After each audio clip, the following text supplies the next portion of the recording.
اگر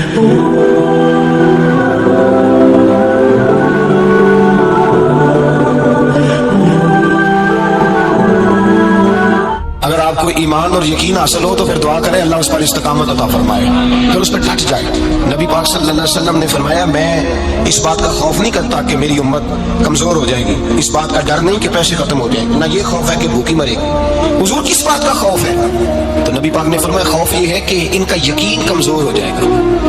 یاد رکھیں اگر اعتبار نہ ہو تو گھر نہیں چلتا، تو اگر اللہ رسول پر یقین کامل نہ ہو تو پھر بندہ مسجد نہیں آ سکتا، پھر اس کا دین نہیں چلتا، پھر اس کے لیے مشکل ہے نماز، پھر اس کے لیے مشکل ہے راہ خدا میں خرچ کرنا۔ میرے نبی پاک نے فرمایا یوں نہ کہا کر کہ یا اللہ چاہے تو دے چاہے تو نہ دے، جب مالک سے مانگ تو کہا کر یا اللہ تجھی سے مانگنا ہے میں لے کے دوں گا، تو مجھے دے گا۔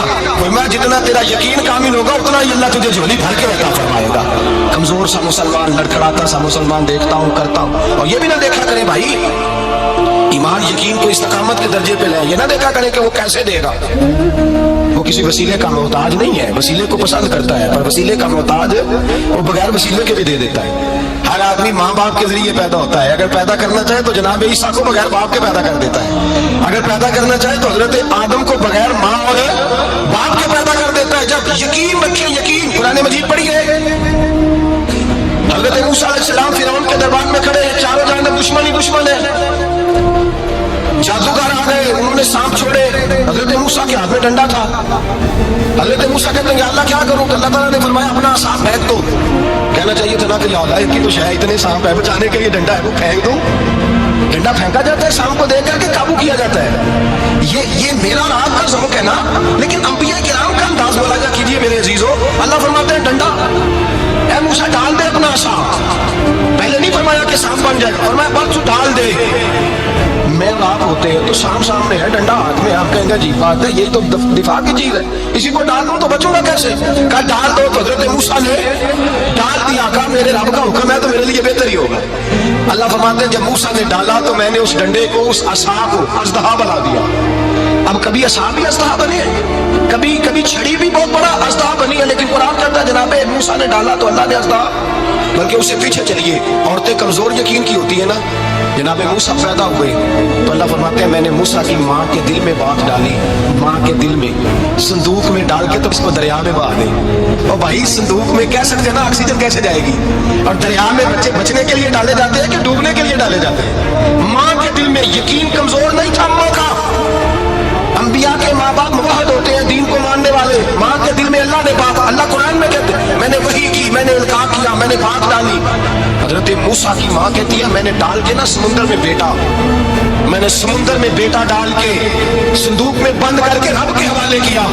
آپ فرماتے ہیں میرے مالک کا بھروسہ کیا تو پھر میرے مالک کا کام دیکھو، کمال دیکھو، میں نے دریا میں ڈالا، اللہ نے فرعون کے گھر میں میرے بیٹے کی پرورش کرا۔ یہ یقین کہ حضرت موسیٰ کے پاس قوم آئی، قرآن پڑھیے، کہ جناب پانی چاہیے، کا موسیٰ لقومہ، موسیٰ نے اپنی قوم کے لیے پانی مانگا، ہم نے کہا فَلْفَجَرَتْ حُسْنَتَ عَشَرَةَ عَيْنًا، اپنا ڈنڈا پتھر پہ مارو۔ عقل والا آدمی ہوتا تو اڑ جاتا، کہتا یا اللہ پتھروں سے بھی کبھی پانی نکلا ہے؟ اضرب بعصاک الحجر، مارو پتھر پہ ڈنڈا۔ اللہ کے نبی نے منٹ نہیں لگایا، آ کر کے ڈنڈا لگایا، فَلْفَجَرَتْ مِنْ حُسْنَتَ عَشَرَةَ عَيْنًا۔ اللہ فرماتے ہیں جناب موسیٰ نے ایک عصا مارا، میں نے 12 چشمے جاری کر دیے۔ تو لے تو اللہ کرتا ہے، اللہ کہتا ہے پڑھ نماز روزی دوں گا، کہتا ہے سوچتا ہوں۔ اللہ فرماتا ہے آجا مسجد میں تیرا ہو جاؤں گا، کہتا ہے دیکھتا ہوں۔ اللہ فرماتا ہے تو میرے محبوب کی غلامی کر، میں تجھے محبوب بنا لوں گا۔ تو کہتا ہے تھوڑا بڑا ہو کے داڑھی رکھنی ہے، ابھی سیاح ہو کے میں ذرا سرٹیفکیٹ لے لوں اسرائیل سے کہ کتنے سالوں کے بعد آئیں گے، پھر شروع کروں گا۔ پروگرام بنا رہا ہے، ابھی تو ارادے میں ہے اللہ کے پیغمبر کا ڈنڈا، اور اس سے زیادہ آگے بات ہو گئی، پیچھے فوج لگی ہوئی ہے فرعون کی، مجمع ہے، ہزاروں لاکھوں کا لشکر لے کے، تلواریں نیزے، فرعون پیچھے، آگے دریا آ گیا۔ حضرت موسیٰ علیہ السلام کھڑے ہیں، کدھر جائیں؟ اللہ پاک نے فرمایا مارو ڈنڈا۔ کہاں؟ پانی پہ ڈنڈا مارو۔